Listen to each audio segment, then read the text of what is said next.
Et une belle perf aussi de la part de, on voit à l'écran, Christian Lavieille aussi qui fait un Dakar sérieux. À un rythme, un très bon rythme, 7ème place au général, aujourd'hui encore une très bonne spéciale. Il est en bagarre avec les Hollandais Ten Brink et Van Loon qui sont de jeu en lui et qui pourra peut-être aller chercher sur le retour sur Buenos Aires. On peut compter sur la régularité de Christian Lavieille qui dispose d'un Toyota qui n'a rien à voir avec celui de Giniel de Villiers, il faut bien le préciser. Voilà, c'est l'ancienne évolution, mais c'est une voiture qui est fiable, qui a été testée et pour l'instant, zéro problème. Donc on espère que ça continuera après l'étape marathon à Uyuni, en Bolivie, demain et après-demain. Donc l'étape, on le disait pour Nasser Al-Attiyah. Lavieille, 12 Dakar. Alors, Christian, vous avez souligné sa performance, 7ème du classement général, 10ème de l'étape aujourd'hui. Quand on sait que Christian est arrivé ici avec 15 km de roulage en Belgique en compagnie de Gaël Robic, la question est la suivante, est-ce que Gaël vous porte chance ou alors est-ce que ce sont vos 12 Dakar qui font la différence? On va dire que c'est une part des deux. Gaël a une grosse part et puis c'est vrai qu'il faut de l'expérience. Il faut, sur des épreuves comme ici où il y a beaucoup de fèches, beaucoup de pièges, on connaît une bonne partie des spéciales. On sait qu'il faut être dans le bon wagon, donc dès le début du rallye, il faut s'accrocher pour être dans le top 10. Voilà, c'est tout un ensemble qu'il faut mettre en place pour bien monter la pyramide et surtout de ne jamais déraper. Ouais.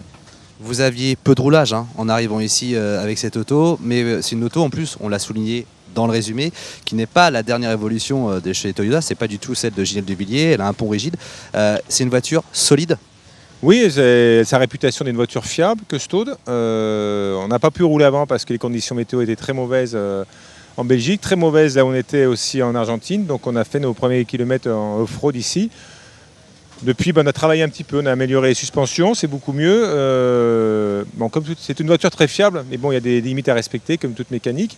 Et puis celle-ci, c'est la première version avec des évolutions, avec le pont rigide, comme on peut voir dessous. Et après, une version avec 4 roues indépendantes. Et la toute dernière version qu'a Giniel de Villiers et Yazid, qui est une 4 roues indépendantes avec une répartition des masses beaucoup plus centrée, beaucoup plus sur l'avant. Christian, clairement, les ambitions, maintenant, est-ce qu'elles ont été réévaluées à la hausse? Non, la route est encore longue. Ça, c'est l'homme d'expérience qui parle. Oui, parce qu'il peut se passer plein de choses. On a une étape marathon, on n'en a pas fait depuis très longtemps. Donc on va faire notre mécanique nous-mêmes. Il va falloir gérer l'auto demain pour avoir une voiture fraîche pour dimanche, pour revenir à la journée de repos.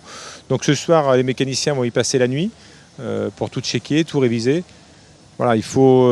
C'est long. C'est long et on voit que tous les jours, il y a beaucoup de déchets. On trouve du terrain très cassant, beaucoup de fèches, des saignées. Et ça, comme dirait un certain Jean-Louis, la mécanique a de la mémoire. Merci Christian, on va vous laisser vous reposer. Vous qui avez de la mémoire, on va retrouver deux hommes de mémoire, Gaël Robic et Luc Alphand en termes d'expérience. Là aussi, il y a du lourd. On retourne en hélicoptère au-dessus de la course des autos. Kéké. On est au-dessus de Christian Lavieille, Gérard. Christian Lavieille avec cette Toyota qui figure très très bien depuis le début du rallye et qu'il a galéré un petit peu en cette fin de mini spéciale de dune de 38 km. Mais il s'en est sorti, Christian Lavieille, avec Marc Mémon. Et là, voyez le saut magnifique de la Toyota. Vraiment, Lavieille se débrouille bien avec Marc Mémon, son copilote, depuis ce début de rallye. Ils sont 7e, meilleur équipage français. Ils ont devant eux, là, si on élargit un petit peu à droite, on va découvrir une mini, celle d'un Hollandais, Van Loon, qui les précède dans la grande descente. Voilà, la mini, elle apparaît à votre écran sur la droite. Et Christian Lavieille, là-haut à gauche, va peut-être le rattraper dans la descente parce que je peux vous dire que le gros cœur, comme on dit dans le jargon des sports mécaniques, Christian Lavieille, là, et le copilote Marc Mémon n'en manque pas non plus. Donc qui sait si dans la descente, ils ne vont pas essayer d'attraper la mini qui est devant eux. Non, ça me paraît un petit peu compliqué pour les deux. Mais en tout cas, Christian Lavieille est bel et bien le meilleur 7e. Et puis surtout, Gérard, il a récupéré du temps aujourd'hui, c'est sûr, sur celui qui le précédait, Bernard Ten Brink, le Hollandais, parce que Ten Brink, il est toujours coincé là-haut dans les dunes et il va y rester longtemps. La voiture est ensablée jusqu'aux portières, Gérard. Alors, en bas de la fameuse descente d'Iquique, après 2 jours en Bolivie, c'est juste fantastique de vous retrouver ici, quoi. Pour l'instant, un petit bilan avant le repos. Bah, je crois que c'est positif. Avec Pascal, l'objectif c'est déjà top 10 à l'arrivée, d'être 7 aujourd'hui, à moins que Stéphane nous ait repris une place entre Français et Meutard. Mais voilà, si on a 7 à la journée de repos, c'est bien, parce qu'il reste encore 5 jours de course, il y aura encore du costaud. il peut se passer plein de choses. Donc c'est bien d'amener une voiture en bon état, fraîche à la journée de repos pour pouvoir faire une bonne révision. Voilà. Bon, ben, top 5, on avait mis la barre haut, hein, Pascal, c'est ça qu'on a dit. Pascal Mémon et Christian Lavieille, on ne vient pas présenter. Non, mais c'est la position où on se trouve aujourd'hui. Je ne vais pas dire que c'est la position idéale, mais on n'a pas abîmé la voiture. On rentre sans dommage après la marathon. Et pour la journée de repos, c'est bien. Il va encore se passer beaucoup de choses devant. Je ne veux pas dire qu'on fait une course d'attente, mais on ne va pas jouer la bagarre comme ça joue devant. Et fait un peu une course d'endurance, ça. Bon, rendez-vous Buenos Aires, pas avant. Qui va bien chez vous, c'est Christian Lavieille, 5e du classement général ce soir. Votre meilleure place sur un Dakar? Meilleure place pour l'instant, là, comme on vient de constater aujourd'hui, on n'est jamais à l'abri d'un problème mécanique, surtout dans cette discipline.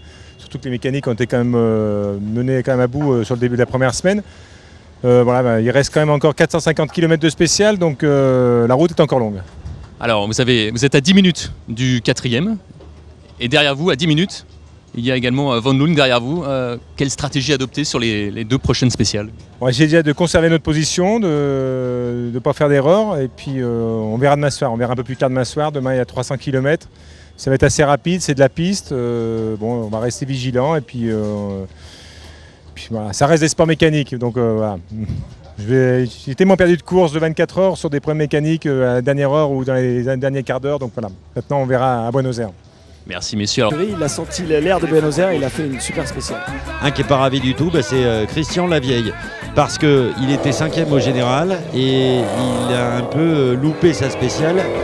Loupé un virage, obligé de reculer, posé sur, il va nous le raconter, hein, posé sur l'arrière de la voiture. Il a perdu du temps, il perd la 5e place. Il la laisse au Russe Vassiliev sur une mini. Énervant. Voilà. Oui, énervant, mais en même temps, il était dans ceux qui avaient encore la pression et de maintenir sa 5e place, qui était juste une place fantastique pour lui. Et on va apprendre ce qui s'est passé. Oh, pas bien, parce qu'on a raté. Je suis arrivé trop vite dans un virage qui refermait. Je ne suis pas arrivé trop vite, je suis arrivé bien, mais je ne pensais pas qu'il refermait autant. Et il y avait une grosse saignée, je ne voulais pas rentrer en travers dedans parce que c'est coincé sur le côté. Donc j'ai voulu tirer droit et quand on a reculé, on s'est posé sur le talus. Donc voilà, on laisse la 5e place et on laisse pas mal de temps, mais bon, c'est la course.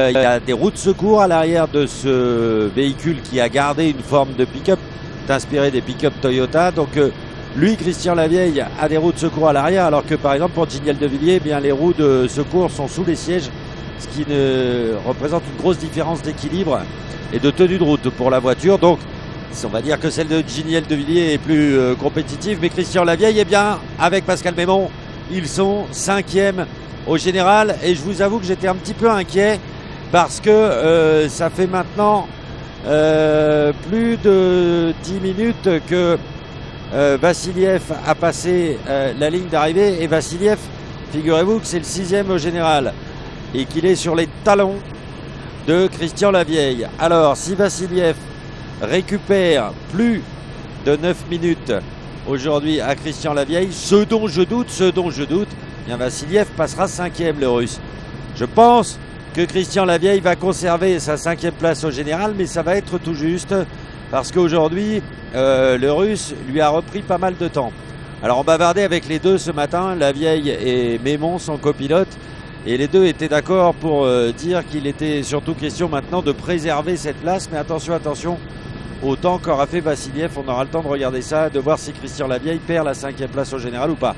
Bref, leur idée était d'y aller sur un rythme, on va dire, cohérent, soutenu, mais de ne pas prendre de risques insensés, même pour conserver cette 5e place. Je pense qu'ils vont y arriver. Vous savez, Christian Lavieille était un grand champion de moto d'endurance. Et il m'a dit, j'ai tellement perdu de course à 1 heure de l'arrivée que là, j'ai vraiment pas envie de faire l'imbécile pour essayer de gagner du temps sur qui que ce soit. Normalement, Christian Lavieille, 5e au général, et ce sera comme ça jusqu'à la fin de ce Dakar, c'est-à-dire demain. Merci. Oui, avec Gérard, le meilleur Français de ce Dakar, Christian Lavieille. Vous êtes allé féliciter à l'instant Guerlain Chichery, qui est juste derrière vous. Je ne suis pas allé le féliciter, je suis allé le remercier parce que je me suis raté dans un gauche qui refermait. Rien de grave, le problème c'est qu'on s'est mis sur un talus, on n'arrivait pas à mettre avec les plaques, on n'arrivait pas à reculer. Donc on laisse partir la 5e place et puis heureusement que Guerlain nous a mis un petit coup de sang pour nous ressortir parce que même avec les spectateurs on n'avait pas à sortir. Rien de grave mais bon, posé au mauvais endroit.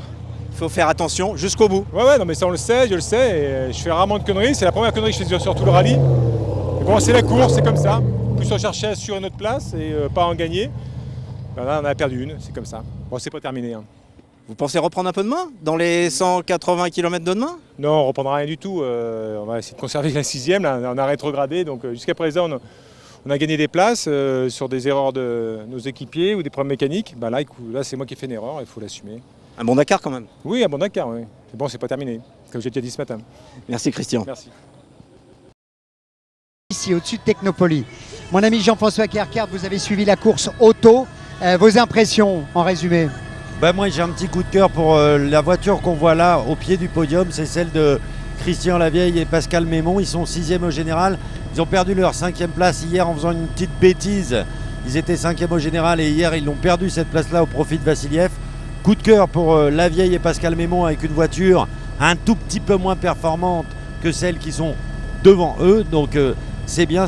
Et puis moi j'ai adoré le panache de De Villiers qui s'est enfin décidé à attaquer sur un Dakar. C'était entre Iquique et Calama. La grande sympathie, la disponibilité énorme du champion qui est Nasser Al-Attiyah. Et puis l'opiniâtreté des buggy, tous autant qu'ils sont, c'est-à-dire les Peugeot, Patrick Siréjol, Ronan Chabot qui gagne la catégorie de roues motrices.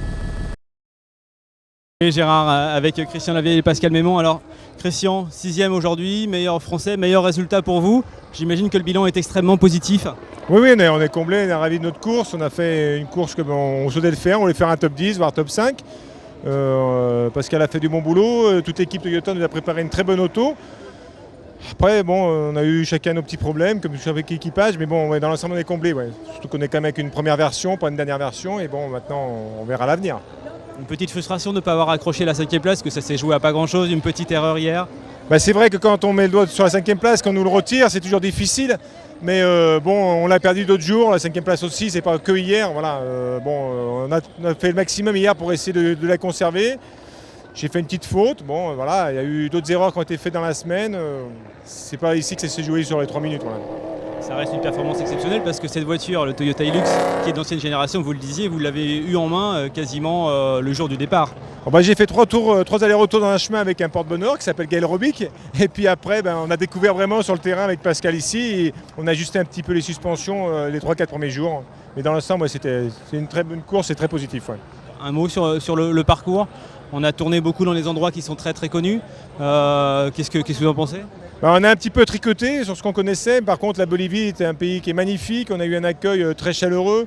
Et puis tout le salar était somptueux et on a pris beaucoup de plaisir à faire un départ en ligne. Tout le monde craignait un petit peu le départ en ligne. Mais en fin de compte, c'était très excitant et très sympa. Ouais. Merci les garçons. Bravo encore et puis à l'année prochaine. Merci à vous, merci à l'équipe, merci à Pascal.